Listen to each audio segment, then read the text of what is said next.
Hey guys, what's up? It's Karl back with another What's on My iPhone video as we enter spring. Hopefully the weather's getting better for you. We actually are going back into lockdown here in Toronto, so it's a bit of a weird place. We're all on our smartphones, obviously more. This will just be a quick update on what's on my iPhone. Hopefully you can take some apps and useful info to update yours. I know a lot of you have asked what my home screen is and what I rock on a day-to-day basis as I've just quickly updated it. So you can kind of see here, my home screen is actually pretty minimal. All of the apps that I use in this video will be on the second page, but going through the first one, I actually created a custom icon pack maybe around a month ago. The icon pack itself is pretty minimal and clean, and if you do end up grabbing it, you'll get access to a light mode, a dark mode, and my personal favorite, the orange soda pop theme. I think we've had over 200 downloads already, so big shout outs to everyone that did grab it, and if you do, you'll also get instructions in case you don't know how to change the look of your icons in iOS 14. The one little addition I did make though is adding this little widget. You can see it right off to the side. It's called Widgetsmith. I just love the size and glanceability of the date. That's the widget that I've chosen. I think you've got access to a bunch of other free ones. If you do want the pro version, you'll get access to things like weather, but honestly, for what I use it for, just for glancing the date, I think that works totally fine. And for the rest of my home screen, I just have the bare minimals. So photos, reminders, clock, I've got Safari. It's still weirdly my browser of choice. Of course, I've got my music selection and my work emails. Don't know how I'm also still on Outlook. And I like to leave the rest of it kind of open to have the orange background. So I'll leave the wallpaper down below and my lock screen orange Porsche, obviously no surprises there. So kind of swiping to the next page, this is where all the new and updated apps that I've been using, I guess, for the past couple months. So the first one you'll see, nothing too crazy, is my social folder, and that's where I have all of the social media apps that I use. So YouTube, Instagram, Reddit, nothing crazy. The Premier League app, as we kind of wrap up the Fantasy League or the EPL League of 2021, a lot of you have joined, and if we quickly go into the standings, we've got over 200 of you that have joined, and I think we have around 6-7 games before the end of the season. So I'm currently sitting in 12th. Congrats to whoever ends up winning that league. But yeah, fantasy is a huge part of my life. Over in the finance section, you can kind of see all the main banks that I use. That's of course depending on where you live, but I want to talk about a lot of the finance apps today because a lot of you have asked which apps that I use to help manage my money here on the channel and kind of outside. You can see the first one. It is obviously tax season, and big thanks to TurboTax for sponsoring today's episode.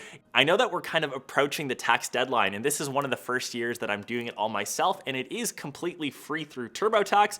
So selecting this, you can see file for $0, no hidden fees. I encourage you all to probably do it yourself.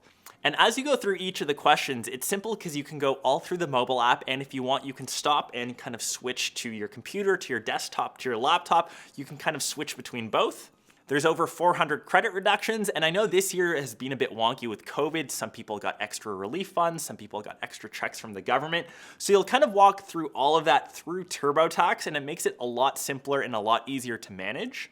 It'll autofill and connects right to the CRA, so you don't have to worry about tracking down your T3s, your T4s, or T5s. And I know for me, it's been super useful because I try to keep my personal finances separate from, say, my YouTube stuff. That's like its own little business, its own corporation. So using TurboTax to kind of benefit, say, all of my write-offs on my YouTube side have definitely helped me save as much money as I can. So if you're into it, I know we've got a couple weeks left until the end of tax season. A link will be in the description. File your taxes, and the best part, TurboTax will always be free. You'll never have to pay later on. So it's pretty simple, guys. I've honestly used it myself here. The next app, it's actually owned by the umbrella company, and I didn't really plan on using this until I actually saw that. This is Quickbooks, and it's the app that I use to manage all of my finances here on YouTube, how I manage, say, my invoices, how I manage all the money that does come in. It's a great app to use regardless of the size of your business, whether it's super small like me, just running your own YouTube channel, to something much larger. You've got hundreds of employees. And you can kind of see here my dashboard. So, my last month's profit, we had a pretty decent month last month. Also for my invoices, for all of them that I send out, it tells me when some are overdue. So if you owe me money, where's my money? You gonna give me my money? Clean yourself up. And even when I say hire a videographer or editor, I'm still hiring, so let me know if you're interested. I can manage all of those invoices through here and pay them out easily. Keeping your finances on point is probably the biggest tip that I can give everyone, especially if you start growing. And I know a lot of you have asked which app that I use to, say, buy stocks, buy any crypto. I generally try to keep my portfolio in one app, so I do use Wealthsimple. You can see here quickly my crypto kind of portfolio. We've had a pretty decent couple months. ETH is kind of hitting its all-time high right now. And here's kind of a list of some of the stocks that I invest into. Wouldn't say that I'm a financial expert. I just kind of believe in some of these companies, and I think that it's better than keeping money as cash, because we all know that inflation is kind of going up, and it's better to invest into companies rather than holding liquid cash. So yeah, that's Wealthsimple, and if you join, I'll leave a link below. You'll get $25 towards your first free stock, so that's kind of free money. I think that's always a plus. That is all of the finance apps. We'll kind of switch gears into some of the other two that I forgot. So the first one is called Backdrops. This is where I usually go to grab all of my wallpapers. I'm rocking one of them right now. For any of my phone reviews, I go through Backdrops. We've got Widgetsmith, which I mentioned. We've got that on the home screen, and kind of switching gears completely, I guess. Actually, we're gonna head into Formula One. I know that it's the start of the new season, and I've been an F1 fan since I've been a little kid, watching races with my dad, watching Jacques Villeneuve against Michael Schumacher, but I have to give a huge shout out to Netflix for its Drive to Survive season. I think it's brought the biggest exposure to the sport, and a lot more people are getting into it. So if you are and you do watch races, just check out the F1 app. One thing that I would love or would request is if they built the fantasy or the F1 fantasy into their app. So many people are asking for that. I also have a Heineken fantasy league. I'll leave the code if you want to join. I'm also into F1 fantasy. To kind of tie into the F1 theme, I did include the F1 game. I know it's for the older or 2020 season, but if you are into racing games at all, definitely check this one out. Streaming apps, there's no surprises here. We've got Netflix, and like I mentioned, Drive to Survive Season 3 just came out. Even if you aren't an F1 fan, it is worth checking out alone.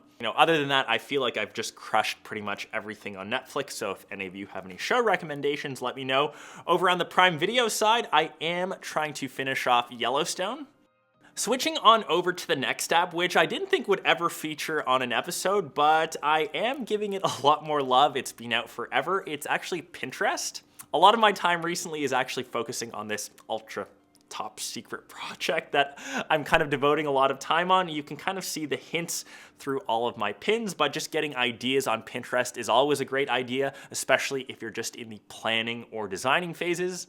If you kind of take a look at these, you can probably put the two and two together, but I can't wait to share more details about that. But yeah, that is Pinterest. We're gonna switch on over to a couple games that I've been rocking, even though I am still mostly over on console, still investing a ton of time into Breath of the Wild. I am rocking Micro Breaker, that's the first one. This is essentially just 3D Brick Breaker, and if any of you OG fans know the hype of Brick Breaker on your OG Blackberries, I think I just gave away some of my age there, but that's just a updated version, no way related, but still always fun. The next game is called Expedition. This is through Apple Arcade. It's just a fun little puzzle style game. You swap between islands, just trying to solve the puzzle, trying to make it to the next island. The graphics are simple and cute, and the puzzles just get a bit harder every level, so it's a nice little brain tease.